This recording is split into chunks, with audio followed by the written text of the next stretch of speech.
अध्याय 13वां क्षेत्र क्षेत्रज्ञ शुरू हुआ।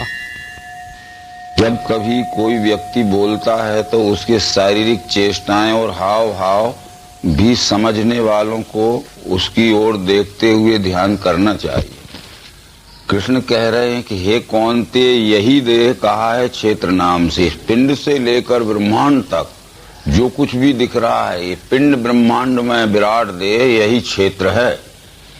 ये परमात्मा के पिंड स्वरूप क्षेत्र में परमात्मा का अंश जीव आत्मा रहता है। उस विराट स्वरूपी क्षेत्र में स्वयं अंशी परमात्मा रहता है। जानो क्षेत्रज्ञ मैं ही हूँ, क्षेत्रों में सब भारत। क्षेत्र क्षेत्रज्ञ दोनों का ज्ञान जो वो मुझे प्रिय। सब क्षेत्रों में यानी जितने भी पिंड रूपी शरीर हैं, चाहे वो 4 खाने की 84 लाख योनियों की किसी भी के हों, इन सब क्षेत्र रूपी शरीरों में परमात्मा ही क्षेत्रज्ञ यानी जीव आत्मा के रूप में बैठा हुआ है। तो इस तरह से इसको पहचानना है। परंतु वो क्षेत्र क्या है, कैसा है, कर्म क्या क्या विकार हैं, क्षेत्रज्ञ कौन है, उसकी शक्ति क्या है, अल्प में सुनो। क्षेत्र किसे कहते हैं, क्षेत्र कैसा है और क्या है, क्षेत्रज्ञ किसे कहते हैं, क्षेत्रज्ञ की पहचान क्या है और उनसे होने वाले कर्म क्या हैं, ये बहुत थोड़े में मैं तुझे समझा रहा हूं अर्जुन, उसको समझो। गाया है ऋषि छंदों ने इसे नाना प्रकार से, कहा है दृढ़ युक्ति से पदों में ब्रह्मसूत्र ने। अनेक ऋषियों ने अपने अपने समय में, सतयुग में, त्रेता में, द्वापर में, जो हर एक युग में बड़े बड़े तत्वदर्शी ऋषि हो गए हैं, उन सब ऋषियों ने अपने अपने देश काल उचित समय में अपने अपने भाषा में इस क्षेत्र क्षेत्रज्ञ का अनेक नामों से निरूपण किया है। किसी ने क्षर कहा, किसी ने साकार कहा, किसी ने सगुण कहा, तो किसी ने प्रकृति कहा आदि। इस तरह से किसी ने अक्षर को क्षेत्रज्ञ कहा, किसी ने निराकार कहा, किसी ने निर्गुण कहा, तो किसी ने पुरुष कहा आदि। तो इस क्षेत्र क्षेत्रज्ञ के ही विषय में समझाया। ब्रह्मसूत्र यानी वेदांत ने भी इसी सगुण निर्गुण के विषय में समझाया है, भिन्न कुछ नहीं समझाया। परंतु देश कालोचित भाषा में अपने अपने समय में अनेक नामों से इस एक ही परमात्मा की पहचान कराई गई है। परंतु अंतर ये हो गया कि बहवो ही शब्द एक अर्था भवंती एकश शब्दो बहेवर्थ। एक शब्द के प्रसंगानुसार बहुत अर्थ हो जाते हैं और बहुत शब्दों के भी प्रसंगानुसार एक अर्थ होता है। तो वो एक शब्द के जो बहुत अर्थ होते हैं, जैसे क्षेत्र, उसके बहुत अर्थ हैं प्रकृति, क्षर, सगुण, अपरा आदि। उनको अलग अलग ही मानने लगे लोग। तो इस कारण से मैं वो अलग अलग न मानने वाली बात एकात्मता में जोड़ने के लिए तुझे समझा रहा हूँ। क्षेत्र की यानी सगुण की या साकार की पहचान पहले कहा रहे हैं।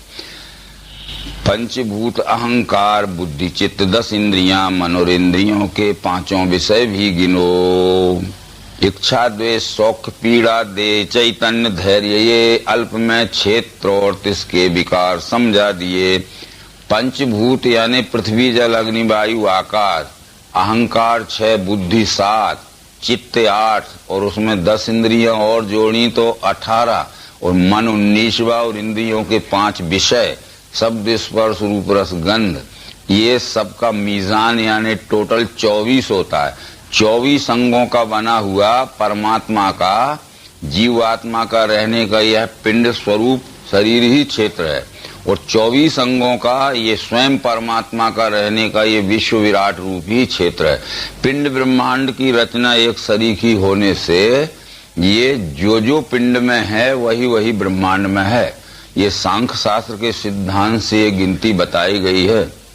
सांख्य शास्त्र के रचयिता कपिल मुनि ने, जिसे भगवत गीता के विभूति योग नाम के 10वें अध्याय में कृष्ण ने कहा है सिद्धा नाम कपिलो मुनि, ये कहा गया है कि चतुर्विंशति तत्वज्ञ यत्र तत्र आश्रम बसेत, जटा मुंडी शिखा वापी मुच्चिते नान्त संशया।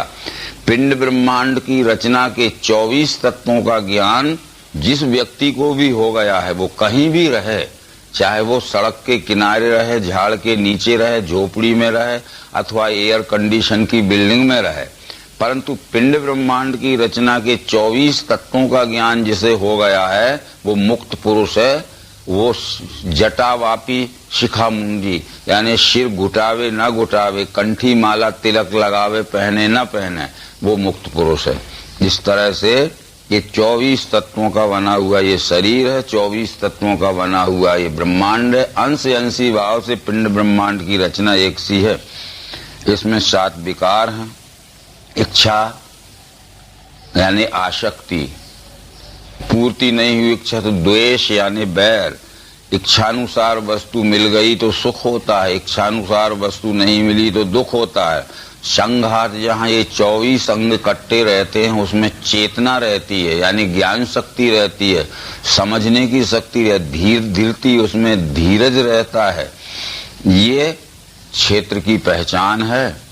परंतु क्षेत्रज्ञ जो है जीवात्मा, ये लक्षण जिस व्यक्ति में हो जाएं तो समझ लेना कि उसको अपने स्वरूप का ज्ञान हो चुका, क्योंकि सिम्टम्स जो रहते हैं लक्षणों से ही ज्ञानी की पहचान होती है। अमानित्व, अदम्भित्व, हिंसा, शांति, सौम्यता, सुचित्व, सत्व से प्रीति, स्थिरता, स्वात्म निग्रह, वैराग्य, इंद्रिय अर्थों में अहम वृत्ति उठे नहीं, अच्छा होवे बुरा होवे इससे शांति नहीं हिले। तो मान अभिमान न रहना, दंभ यानी झूठी बात कभी न बोलना, अहिंसा या कारण किसी को दुख न देना, शांति यानी हर अवस्था में शांत रहना, सुख दुख के मान अपमान के हर समय मौके आते हैं परंतु अपने चित्त में किसी प्रकार का विषम उद्विग्न भाव न आना। सौम्यता, सबसे सरल व्यवहार करना, कुटिल व्यवहार न करना। ये जिस मनुष्य में ईश्वर का ज्ञान हो गया है उसके इन लक्षणों से पहचान होती है। इंद्रियों के विषयों में अति आसक्ति न रहना, उदासीन अनासक्ति, पुत्री स्त्री गृह आदि में अच्छा होवे बुरा होवे इससे शांति नहीं हिले। तो पुत्र स्त्री धन आदि में इनको घर द्वार इसलिए बाल बच्चों को छोड़ता नहीं है, परंतु इनमें इतना भी आसक्त नहीं रहता है कि उनके सिवाय और आत्मचिंतन या अपने लोक कल्याण की न सोचे। उदासीन का अर्थ, उत का अर्थ है ऊपर, आसीन का अर्थ है बैठना, यानी त्याग ग्रहण के ऊपर बैठ जाना। नहीं, ना तो त्याग है और ना उनमें फंसा ही रहे, रहते हुए भी अनासक्त भाव से रहे। तो ये अनन्य योग से मेरी भक्ति अव्यभिचारिणी, एकांत स्थान में प्रेम अरती भीड़ भाड़ में। अनन्य योग फिर यहाँ आया, मई चानन्य योगेन भक्ति अव्यभिचारिणी। अनन्य योग यानी दिव्य चक्षु योग के द्वारा जो मेरी अद्वैत भक्ति करता है। अव्यभिचारिणी का व्यभिचारी भक्ति यानी द्वैत भक्ति है और अव्यभिचारी भक्ति यानी अद्वैत भक्ति। वो अनन्य योग दिव्य चक्षु योग के द्वारा ही अनन्य भक्ति हो सकती है। और एकांत स्थान में प्रेम, एकांत स्थान का मतलब है कि अंत में जो एक है परमात्मा, यद गत्वा न निवर्तन्ते तद धाम परमम मम। क्योंकि आदि में क्षर है, मध्य में अक्षर है, अंत में पुरुषोत्तम है। सर्वांग योग शास्त्र ये कहता है कि आदि में क्षर का भाव देखना निज बुद्धि से, फिर भरी है मध्य में इसके अक्षर ब्रह्म मिठास वो, अंत में पद सो पावे वेदों में श्रेष्ठ जो कहा। तो अंत में जो एक है वह परमात्मा ही है। उस परमात्मा विश्व रूप परमात्मा में ही प्रेम रखना, अनन्य प्रेम रखना, निस्वार्थ प्रेम रखना। और अरती भीड़ भाड़ में ये अनेक प्रकार के क्षर भाव के वातावरण में जाति पाति छुआछूत मंत्र तंत्र देवी देवता अनेक प्रकार के जो अंधविश्वास के क्रियात्मक कर्म हैं इनकी फंसावट से बहुत दूर रहना। अध्यात्म ज्ञान में वृत्ति आत्मा को पहचानना, ये ज्ञान है विरोधी जो इससे अज्ञान है। अध्यात्म ज्ञान नित्यत्वम तत्व ज्ञानार्थ दर्शनम, इस अध्यात्म विज्ञान से ही तत्व दर्शन हो सकता है। अध्यात्म ज्ञान नित्यत्वम तत्व ज्ञान अर्थ दर्शनम, तत्व ज्ञान शब्द कथनम के लिए नहीं है, तत्व ज्ञान अर्थ दर्शन के लिए है।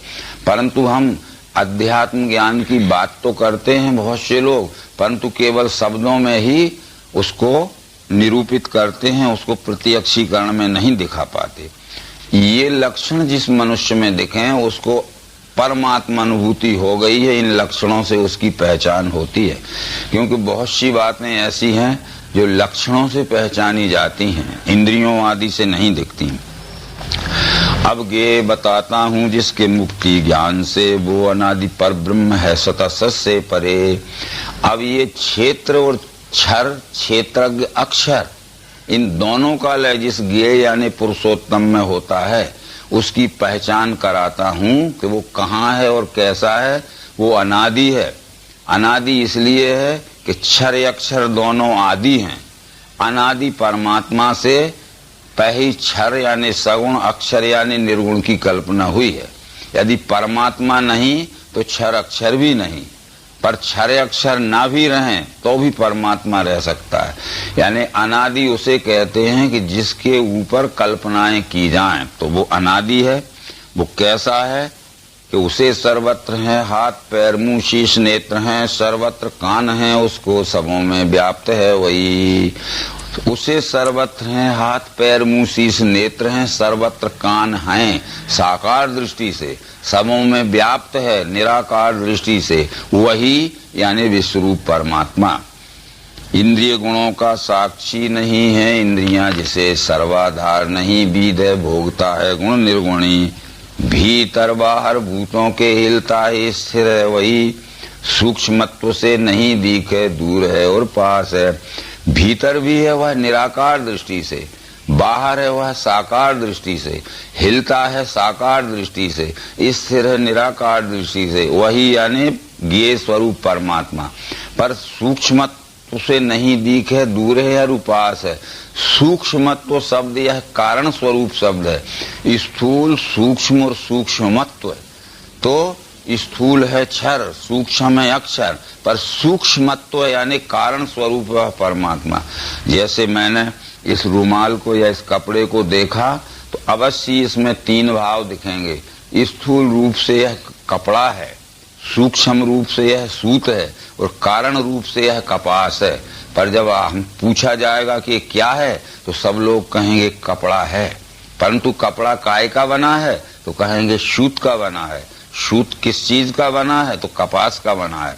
तो ये एकदम से हमें कपड़ा दिखता है, तो जब विचार से देखते हैं तो कपड़ा सूत का बना है, और गहराई सूक्ष्मत्व दृष्टि से देखते हैं तो सूत कपास का बना है। इसलिए कपड़ा है क्षर, सूत है अक्षर, और ये कपास है पुरुषोत्तम। कपास ना होगा तो ना सूत बनेगा ना कपड़ा बनेगा, और कपड़ा भी ना बने सूत भी ना बने तो भी कपास रह सकता है। इसलिए कपास है अनादि और सूत और कपड़ा है आदि।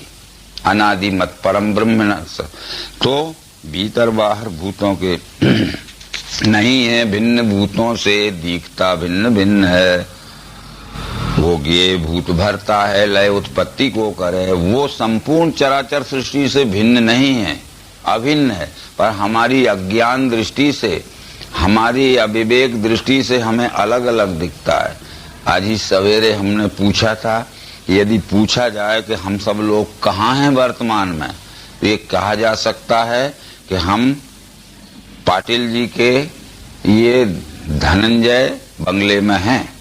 पर पूछने वाला पूछेगा क्या भारत में नहीं है, क्या पृथ्वी में नहीं है, क्या विश्व में नहीं है, तो बराबर उत्तर मिलेगा कि हम विश्व में भी हैं, भारत में भी हैं, पृथ्वी में भी हैं और इस बंगले में भी।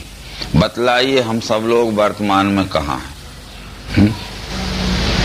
अगर कहोगे कि तो क्या विश्व में तो हैं, पर पाटिल जी के बंगले में नहीं, भारत में नहीं। यानी ये बंगले से लेकर विश्व और विश्व से लेकर बंगला अभिन्नता में जुड़ा हुआ है, पर हमारी दृष्टि से तो अलग अलग दिख रहा है। ये महाराष्ट्र अलग है तो मध्य प्रदेश अलग है, तो भारत अलग है, तो अमेरिका अलग है, तो चाइना अलग है। तो ये नहीं है भिन्न। वो सूक्ष्म, वो ज्ञेय भूत भरता है, लय उत्पत्ति को करे। वो ज्ञेय नाम है परमात्मा का, संपूर्ण भूतों का धारण करने वाला है सत्वगुण यानी विष्णु के रूप में। उत्पन्न करने वाला है रजोगुण यानी ब्रह्मा के रूप में, और गृष्णु सबको लय करने वाला है शंकर यानी तमोगुण के रूप में। वो ज्ञेय भूत भरता है, लय उत्पत्ति को करे, भूत वृत्ति तत्तज ज्ञेयम गृष्णु प्रविष्णु चा। ऐसा सूर्य में तेज उसका है कहा है, तम से परे ज्ञान ये ज्ञान गम हिये में सबके बसा। ये सूर्य में भी उसका तेज है, क्यों कि उसके तेज से परमात्मा के अक्षर और क्षर भाव दो प्रकाशित होते हैं। परमात्मा के क्षर भाव से अग्नि प्रकाशित होता है, और अग्नि से सूर्य प्रकाशित होता है, और सूर्य इस पृथ्वी में प्रकाश देता है। इसलिए परमात्मा क्षर अक्षर का प्रकाशक है, परमात्मा का क्षर भाव अग्नि का प्रकाशक है, और अग्नि सूर्य का प्रकाशक है। तब सूर्य इस पृथ्वी को प्रकाश देता है। सूर्य यथा सर्वलोकस्य चक्षु, वेद में इस बात को कहा गया है, अग्नि मूर्धा चक्षुषी चंद्र सूर्यो ने। अग्नि परमात्मा का सिर है, सूर्य चंद्र परमात्मा के नेत्र हैं, और इस तरह से सूर्य को भी प्रकाशित करता है। यह संक्षेप से क्षेत्र ज्ञान ये बता दिया, जानने से इसे पावे मेरा भक्त अनन्यता। यह बहुत थोड़े में क्षेत्र यानी क्षर, क्षेत्रज्ञ यानी अक्षर, और दोनों का लय स्थान ज्ञेय यानी पुरुषोत्तम, ये तुझे थोड़े में समझा दिया अर्जुन। जो इसको जान लेता है वही मेरा अनन्य भक्त बनता है। मतलब मद भक्ति एतद विज्ञाय मद भावायोपपद्यते, जब जान लेता है तब मेरा अनन्य भक्त होता है। तो अब ये वेदांत दर्शन में भी ये कहा गया है कि ज्ञाता ज्ञान ज्ञेय आदि भाव शून्य एक वस्तुनि केवला खंड निर्विकारो परम तत्व विदुर्बुधा। ज्ञाता ज्ञान ज्ञेय इस त्रिपुटी का भी जहाँ लय हो जाता है उसका नाम है वस्तु। वस्तु कैसी है? केवल है, अखंड है, निर्विकार है, परम तत्व विदुर्बुधा। उस परम तत्व को बुद्धिमान जानते हैं, पर कौन से बुद्धिमान जानते हैं? विशुद्ध बुद्धिमान जानते हैं। तो ये यहाँ तक बतला दिया। परंतु अब यहाँ जगत की उत्पत्ति जब सांख्य शास्त्र जैसे शास्त्र ने मानी है, तो वो भी यहाँ कारण बतला रहे हैं कि प्रकृति पुरुष का जोड़ा है सनातन जान तू, विकार गुण होते हैं पैदा जानो स्वभाव से। बिना जोड़े के कोई काम नहीं होता है। जैसे पिताजी को अगर संतान उत्पन्न करनी होगी तो माता की जरूरत पड़ेगी। परमात्मा को जब ये 84 लाख योनि की सृष्टि को उत्पन्न करने की इच्छा हुई तो उसको प्रकृति का सहयोग लेना पड़ा। तो प्रकृति पुरुष का जोड़ा है सनातन जान तू, विकार गुण होते हैं पैदा जानो स्वभाव से। यानी विकार कहते हैं प्रकृति से होने वाले 17 स्तंभ 3 गुण और शब्द स्पर्श रूप रस गंध पंच तन मात्र। परंतु इनसे होने वाले जो आगे के हैं 17 स्तंभ से मन बुद्धि अहंकार, और शब्द स्पर्श रूप रस गंध पंच तन मात्र से पंच महाभूत। तो ये विकार और गुणों के विकार ये स्वभाव से यानी प्रकृति से होते हैं। प्रकृति से हुए पार्थ गुण सत्व। कार्य कारण कर्तत्व इनका बीज स्वभाव है, सुख दुख आदि भोगों का साक्षी पुरुष है कहा। कार्य कारण कर्तव्य इनका बीज स्वभाव है। कार्य कारण कर्तत्व हेतु प्रकृति रुचिते। कार्य कहते हैं प्रकृति से होने वाला कार्य जो है 3 गुण है और 5 तत्व हैं। और करण कहते हैं 3 गुणों से होने वाले मन बुद्धि अहंकार हैं, और 5 तन्मात्राओं से होने वाले कान नाक त्वचा जीव नासिका 5 ज्ञानी। कार्य हैं 17 स्तंभ शब्द स्पर्श रूप रस गंध तन मात्र, ये प्रकृति के कार्य हैं। पर इनसे होने वाले करण गुणों से हैं मन बुद्धि अहंकार, तन्मात्राओं से हैं कान नाक त्वचा जीव, ये करण हैं। और इनसे होने वाला कर्म है कार्य करण कर्तत्व। तो ये करण यानी साधनों से ही हम सब प्रकार के कर्तव्य या कर्म करते हैं, और अपने इन साधनों से मन बुद्धि अहंकार पंच ज्ञान इंद्रिय आदि से जो काम करते हैं, तो इनसे मिलने वाले सुख और दुख का अनुभव लेने वाला साक्षी रूप से ये जीवात्मा है। पुरुषा सुख दुखा नाम भोक्तृत्व हेतु रचते। एक बात इसमें छूट गई जो कि पहले अपने को कह देना बहुत जरूरी थी। क्षेत्र कहते हैं शरीर को और क्षेत्रज्ञ कहते हैं इस पिंड स्वरूपी शरीर में जीव आत्मा को। परंतु व्यवहारिक पक्ष में हम क्षेत्र कहते हैं जमीन को और क्षेत्रज्ञ कहते हैं जमीन के करने वाले किसान को। ये जीव आत्मा रूपी किसान का ये शरीर रूपी खेत है। जीव आत्मा रूपी किसान अपने शरीर रूपी खेत को अच्छी तरह पहचान लेवे कि मेरी कनिष्ठ भूमि है कि मध्यम भूमि है कि उत्तम भूमि है। कनिष्ठ भूमि यानी तमोगुणी शरीर है कि रजोगुणी शरीर है कि सत्वगुणी शरीर है, उत्तम है। तो ये जीव आत्मा रूपी किसान अपने शरीर रूपी खेत को अच्छी तरह से पहचान कर कर्म रूपी बीज बोवे। फिर जैसा कर्म रूपी बीज बोएगा वैसा ही सुख दुख रूपी फल इसको मिलेगा। तो इसलिए इस जीव आत्मा रूपी किसान को चाहिए कि अपने शरीर रूपी खेत को अच्छी तरह से पहचान के सुधार लेवे, फिर अच्छा इसमें अच्छा कर्म रूपी बीज बोवे ताकि अच्छा सुखमय रूपी फल मिले। क्योंकि सुबीजम सुक्षेत्रेषु विपुलानि उत्पादनो, श्रुति में ये मंत्र आया है कि सुबीजम अच्छा बीज होना चाहिए, अच्छा कर्म रूपी बीज बोना चाहिए। सुक्षेत्रेषु तो अच्छी सूरी हुई शरीर रूपी जमीन होना चाहिए। तो विपुलानि उत्पादनों तो विपुल सुख का आनंद मिलेगा। तो इस तरह से ये वो कहते हैं कार्य कारण कर्तृत्व इनका बीज स्वभाव है। सुख दुख आदि भोगों का साक्षी पुरुष है। प्रकृति के द्वारा आत्मा भोगे गुण स्वभाव के, गुणों के संग से ही ये देखे योनि बुरी भूली। ये प्रकृति से उत्पन्न जो तीन गुण हैं, इन तीन गुणों के संग दोष में फंसकर यह जीव आत्मा गुणानुसार कर्म करता है और कर्मानुसार उसके अच्छे बुरे फल भोगता है। इसलिए गुणों के संग से ये देखे योनि बुरी भली, यानी गुणों को अधीन करके और गुणों से साक्षी रूप से काम लेगा तो ये उत्तम योनि में जाएगा। और गुणों के बस में होकर गुण इस जीव आत्मा से काम लेंगे तो ये अनर्थ ही करेगा, जिससे इसको अधो योनि में जन्म मिलेगा। यानी अनुकूल सदा साक्षी भरता भोगता महेश्वर परमात्मा कहें जिसको वही है इस देह में। आज यहाँ भी ये विचार करना है कि अनुकूल सदा साक्षी भरता भोगता महेश्वर जिसको विश्वरूप परमात्मा कहते हैं, जिसको पुरुषोत्तम कहते हैं, वो इस पिंड से लेकर संपूर्ण विश्व में वह परमात्मा ही परमात्मा कहें जिसको वही है इस देह में। इस देह में माने जानो क्षेत्रज्ञ मैं ही हूँ क्षेत्रों में सब भारत। तो उसको उपदृष्टा क्यों कहा है? उपदृष्टा कहते हैं कि जो सदैव समीप रहकर हमारे सब कर्मों को देखता है। क्योंकि कबीर आदि संतों ने कहा है कि राम झरोखा बैठकर सबका मुजरा ले, जाकी जैसी चाकरी बाको वैसो दे। तो झरोखा बैठ के माने ये इंद्रियों की खिड़कियों में वो बैठा हुआ है और खिड़कियों में बैठा बैठा हम क्या कर रहे हैं वो सब देख रहा है और जैसा हमने किया है वैसा वो उसका फल देता है।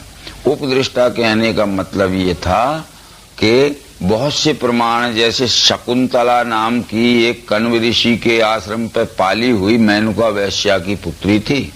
राजा दुष्यंत ने उससे जब संसर्ग कर लिया, गर्भिणी हो गई, वो एक कह के गया कि जब अब मैं राशि ठाट बाट के साथ आऊंगा और तुम्हें सम्मान के साथ ले जाऊंगा, पर उसकी वासना पूर्ति होते ही वो भूल गया। बच्चा उत्पन्न हो गया जिसका नाम भरत था, जिसके नाम पे आज भी हमारे देश का नाम भारतवर्ष है। 6 वर्ष का हो गया। ऋषि ने अनेक संदेश भेजे, राजा नहीं आया। ऋषि ने सोचा कि चलो सेवकों को पहुंचा दिया जाए, ये अपने पहुंचाया है। वो शकुंतला जब राजा दुष्यंत के राजमहल के दरवाजे पे पहुंची तो द्वारपाल ने रोका कि कौन हो, परिचय दो, वहां से स्वीकृति आएगी जब प्रवेश मिलेगा। उसने कहा कि जाओ राजा दुष्यंत से कहो कि आपकी राजमहिषी शकुंतला आई है, राजमहल में प्रवेश लेना चाहती है। उस समय मंत्री परिषद की बैठक चल रही थी।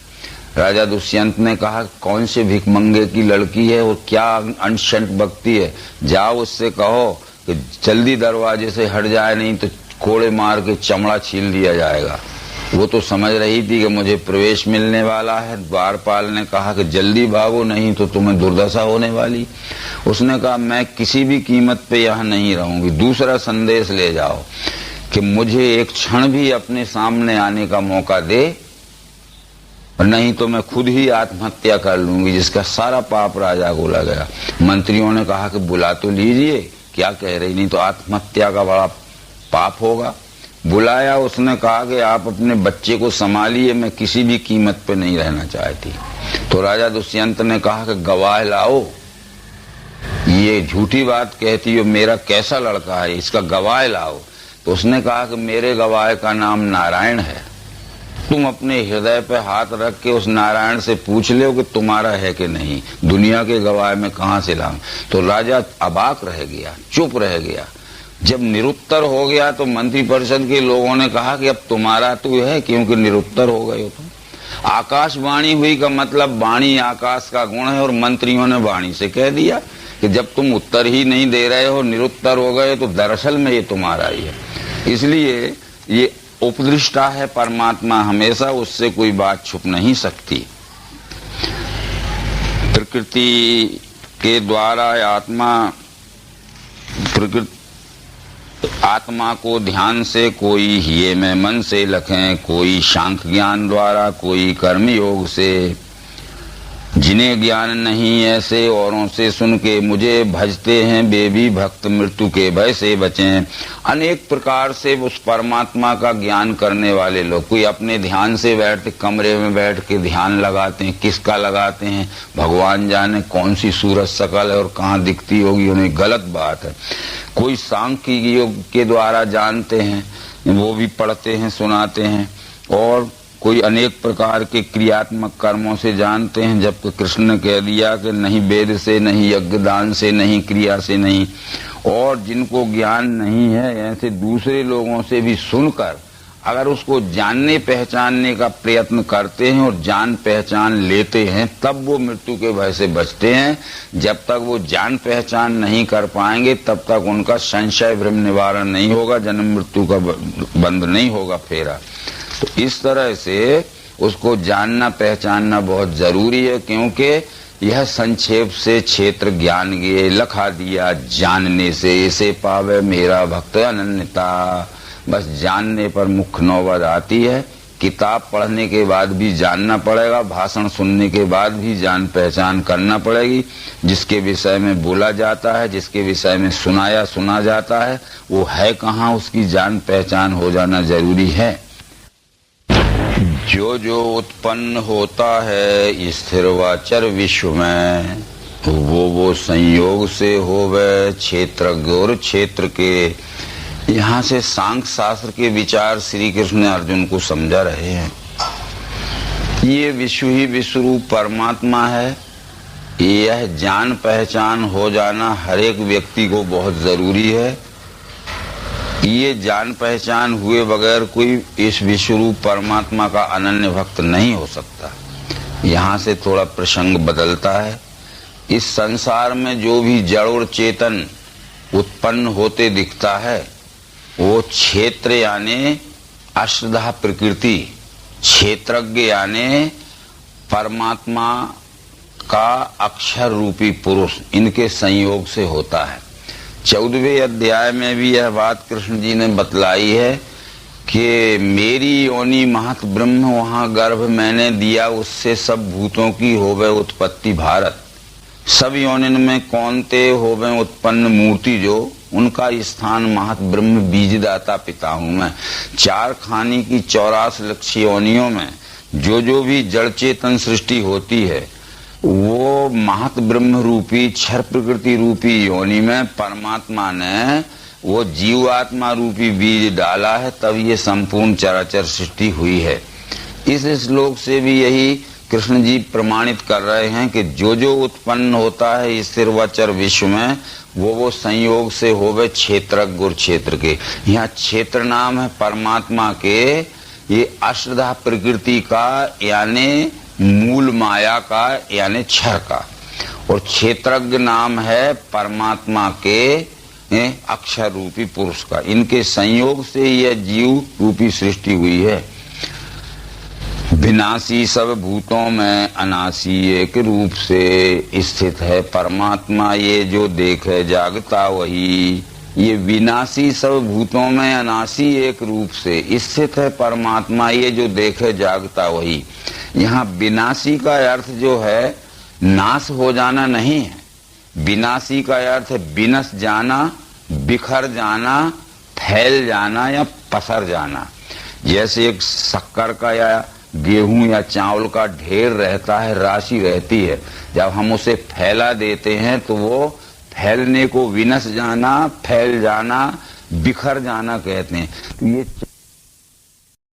व्याप्त है सम सर्वत्र परमात्मा, यह देख के आत्म भाव नहीं त्यागे भो पावे परम गति। ये व्याप्त है सम सर्वत्र परमात्मा, यह देख के, यानी परमात्मा संपूर्ण चराचर सृष्टि में समान भाव से व्याप्त है। यह देख के यानी प्रयोग में प्रत्यक्ष देख के, ये व्यवहार करते समय जो चराचर सृष्टि के रूप में दिखने वाला परमात्मा है, उससे परमात्मा प्रेम का, अनन्य प्रेम का, जिस काम सेवा का व्यवहार जिसका चलता रहता है, वही वास्तव में ज्ञानी पुरुष है, जानकार पुरुष है, बाकी सब मानने वाले हैं। प्रकृति के योग से ही कर्म ये सब हो रहे, आत्मा कर्म नहीं करता, जो देखे वही लखे। प्रकृति के योग से ही कर्म ये सब हो रहे, आत्मा कर्म नहीं करता। अब यहाँ थोड़ा सा विचार करने जैसी बात है कि ये परमात्मा तो प्रकाशक है, जैसे सूरज जैसे प्रकाश करता है अकेला सूर्य विश्व में, वैसे ही पार्थ आत्मा भी प्रकाश है, सब देह। तो आत्मा यह प्रकाशक है, जैसे सूरज का प्रकाश, वो सूरज कोई काम नहीं करता है, पर सूर्य के प्रकाश में हम सब लोग अपने अपने गुणानुसार काम करते हैं। जो पत्र लिखता है वो प्रकाश में लिखता है, जो किताब पढ़ता है वो प्रकाश में पढ़ता है, जो साइकिल चलाता है वो प्रकाश में चलाता है, जो स्वर्ण चांदी के आभूषण बनाता है वो प्रकाश में बनाता है, जो वॉच मेकर वो घड़ी सुधारता है तो प्रकाश में सुधारता है। प्रकाश नहीं सुधारता है, प्रकाश में हम सब अपने अपने गुणानुसार कार्य करते हैं, और प्रकाश बंद हो जाए तो हमारे सबके गुणानुसार कार्य भी बंद हो जाएंगे। इसे आत्मा प्रकाशक है। आत्म प्रकाश में प्रकृति के 3 गुण काम करते हैं। यदि प्रकृति के 3 गुणों को आत्म प्रकाश मिलना बंद हो जाए तो गुणों की क्रिया शक्ति बंद पड़ जाएगी। इसलिए कहते हैं प्रकृति के योग से ही, यानी प्रकृति के 3 गुणों के सहयोग से ही उत्पत्ति स्थिति लय का सब कार्य हो रहा है। आत्मा कर्म नहीं करता, जो देखे वही लगे, वही सच्चा जानकार है, वही सच्चा ज्ञानी है। अनेक भाव भूतों के देखे एक ही रूप में, उसी से विश्व है जाने ब्रह्म संपन्न है वही। यदा भूत पृथक भाव एक स्थान अनुपश्यति और तत्एव च विस्तारम ब्रह्म संपद्यते। तथा जितनी भी ये चराचर सृष्टि का विस्तार फैला हुआ है, इस सब में वह एक ही है और एक का ही फैला हुआ यह सब विस्तार है। ऐसा जिसको प्रत्यक्षीकरण में देखकर दर्शन जन्य अनुभव ज्ञान हो गया है, वही वास्तव में परमात्मा का जानने वाला है। बाकी सब भ्रमित हैं, मानने वाले हैं, ये कृष्ण जी कह रहे हैं। तो आगे जो कृष्ण जी कह रहे हैं वो अनादित्वात् निर्गुणत्वात् परमात्मा अयम जया शरीर स्थित कौन्ते न करोति न लिप्यते। गुण आदि नहीं, इससे परमात्मा अविनाश है। देह में स्थित है तो भी करता बीरता नहीं। गुण आदि नहीं का मतलब है कि ये अनादित्वात् निर्गुणत्वात्, परमात्मा अनादि है और निर्गुण है। ये सतरजतम 3 गुण परमात्मा की प्रकृति से उद्भव हुए हैं। परमात्मा में स्वयं यद्यपि ये गुण बीज रूप में रहते हैं, परंतु उनका स्थूल रूप का प्राकट्य परमात्मा की अष्टधा प्रकृति से होता है। क्योंकि सत्वम रजः तमः इति गुणा प्रकृति संभवा, प्रकृति से हुए पाठ गुण सत्व रजो तमो, अविनाशी आत्मा को ये करे बंधन देह में, तो वो परमात्मा देह में स्थित है तो भी करता बीतता नहीं। ये हर एक पिंड स्वरूप शरीर में अंश रूप से वह परमात्मा जीव भाव से बैठा है, ना तो वो करता है और न बंधन में पड़ता है। परंतु एक कारण इसमें हो जाता है कि जब यह अपने मूल स्वरूप को नहीं जानता है, वो ये समझ लेता है कि मैं ही कर्ता धरता हूँ और कर्तापन का अभिमान अपने ऊपर ले लेता है, वो ये भूल जाता है कि गुण कर्म के कर्ता हैं। जैसा कि 14वें अध्याय में बतलाया है, गुण है कर्म के कर्ता, दृष्टा ये जब है लखे, मैं गुणों से परे हूँगा जाने वो मुझ में मिले। वास्तव में गुण ही कर्म कर रहे हैं। यदि ये जीवात्मा कर्म करता होगा तो सब में जीवात्मा है, सबके कर्म एक से होते। सबके कर्म एक से इसलिए नहीं होते हैं, यद्यपि में सब में जीवात्मा एक ही परमात्मा का अंश है, परंतु कहीं तमोगुण प्रधान अवस्था में है जीव, कहीं रजोगुण प्रधान में है। किसी पिंडभूत शरीर में सत्वगुण प्रधान अवस्था में जीव, जिस गुण प्रधान अवस्था में जीव है उस गुण की प्रधानता से उसी गुण का कार्य होता है। इसलिए गुण है कर्म के कर्ता, परंतु गुणों का साक्षी बन के जीव आत्मा को रहना है। तो अभी गुणबद्ध है जीव आत्मा, इसलिए गुण इससे काम लेते हैं जीव आत्मा से। पर जब गुणों का साक्षी हो जाएगा तो ये जीव आत्मा गुणों से काम लेने लगेगा। जब गुणों से काम लेने लगेगा तो जिस गुण की जब जिस समय जरूरत आएगी उस गुण को से काम लेगा। अभी जिस गुण की जरूरत भी नहीं है वो गुण जबरदस्ती हमारे से आवेशित होकर काम करवा लेता है। ये बातें सब 5वें अध्याय में कृष्ण जी समझा चुके हैं। काम क्रोध से उपजे वेद जो इस लोक में अंत तक सह लेता है वो सुखी न युक्त वो।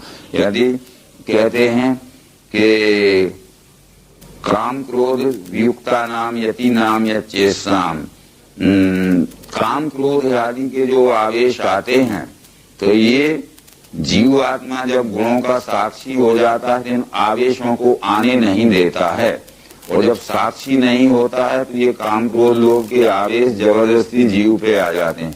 अभी काम क्रोध लोभ हमारे में सब में, ये न समझे कोई कि काम नहीं है, क्रोध नहीं है, लोभ नहीं है, पर हम उनके साक्षी होने से गुणों के ये कहते हैं कि भाई तुम आराम करो, तुम्हारी जरूरत होगी जब हम बुलाएंगे।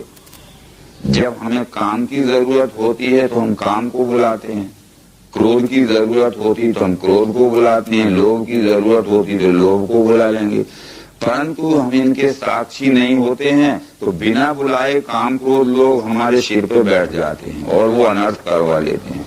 यही बात 3रे अध्याय में अर्जुन को कृष्ण जी ने समझाई थी। अर्जुन ने कहा था किसकी प्रेरणा से ये स्वेच्छाविन कृष्ण जी बल से ढकेलना जैसे वैसे ही पाप आचरण। हमारे अंदर कौन सी ऐसी अज्ञात शक्ति है कि हम बुरा नहीं करना चाहते, वो जबरदस्ती हमें बुरा करने में लगा देती है। और हम बुरा कर तो रहे हैं, वो ये चाहते हैं कि हम बुरा करना छोड़ देवें, हम चाहते हैं कि हम बुरा करना छोड़ देवें, पर वो कौन सी अज्ञात शक्ति है जो हम चाहते हैं कि बुरा करना छोड़ दें वो छोड़ने ही नहीं देती। तो कृष्ण का यही उत्तर था, यही काम यही क्रोध है रजोगुण से हुआ, ये अभाषी महापापी यहाँ तो शत्रु जान ले। इसलिए इस काम क्रोध लोगों को जीतना है।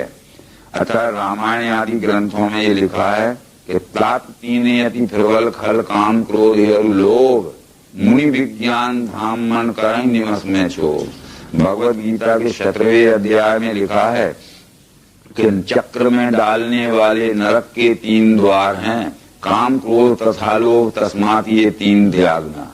नरक के 3 द्वारों से कौनते मुक्त जो हुआ वो करे वर्ण का कर्म मिले आत्मगति उसे। यानी इस तरह से ये काम क्रोध लोभ तो हमारे में भी है पर हमारे वश में है, परंतु ये जीव आत्मा के वश में गुण नहीं रहते हैं तो गुण से उत्पन्न काम क्रोध लोभ भी वश में नहीं रहते हैं, ये अनर्थ करवा लेते हैं। काम क्रोध लोभ निकल नहीं सकते शरीर, ये प्रशांत रहेंगे, निर्विकार रहेंगे। इतनी व्याख्या का आशय यही था। तो जैसे प्रकाश आकाश सर्वव्यापी ज्यों सूक्ष्म है बीरता नहीं, वैसे ही शब्देहों में रहे आत्मा फंसे नहीं।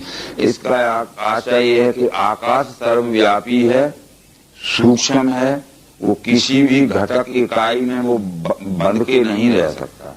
जैसे हमने एक छोटा सा घड़ा लिया जिसे हम सुराही कहते हैं, सुराही के अंदर जो स्पेस है, पोलापन है, उसको अवकाश कहते हैं।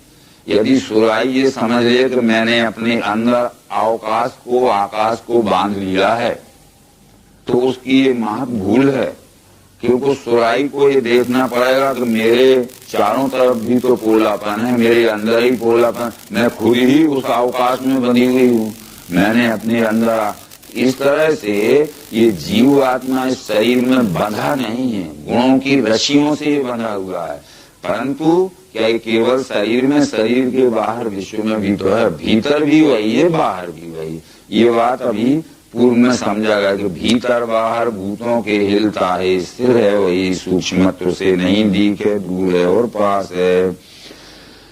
जैसे प्रकाश करता है अकेला सूर्य विश्व में, वैसे ही पार्थ आत्मा भी प्रकाश है सब दे। जैसा अकेला सूर्य संपूर्ण संसार को प्रकाशित करता है, वैसा अकेला ही परमात्मा संपूर्ण चार खानी की 84 लक्ष योनियों के जीवों को प्रकाश देता है, प्रकाशित करता है। उसके आत्म प्रकाश से प्रकृति से उत्पन्न हुए 3 गुण अपने उत्पत्ति, स्थिति, लय का या अनेक प्रकार का कार्य कर रहे हैं, जो भी वो गुणजन्य कार्य हैं। गुणों की कार्य शक्ति अनंत है। तो इस तरह से क्षेत्र क्षेत्रज्ञ का भेद ऐसे जो ज्ञान चक्षु से देखे, प्रकृति से मोक्ष भूतों का ब्रह्म है वही। क्षेत्र कहते हैं शरीर को, और क्षेत्रज्ञ कहते हैं इसमें रहने वाले जीव आत्मा को। ये तो हुआ पिंड का, पर क्षेत्र कहते हैं विश्व में इस विराट शरीर को, और क्षेत्रज्ञ कहते हैं इसमें रहने वाले परमात्मा को।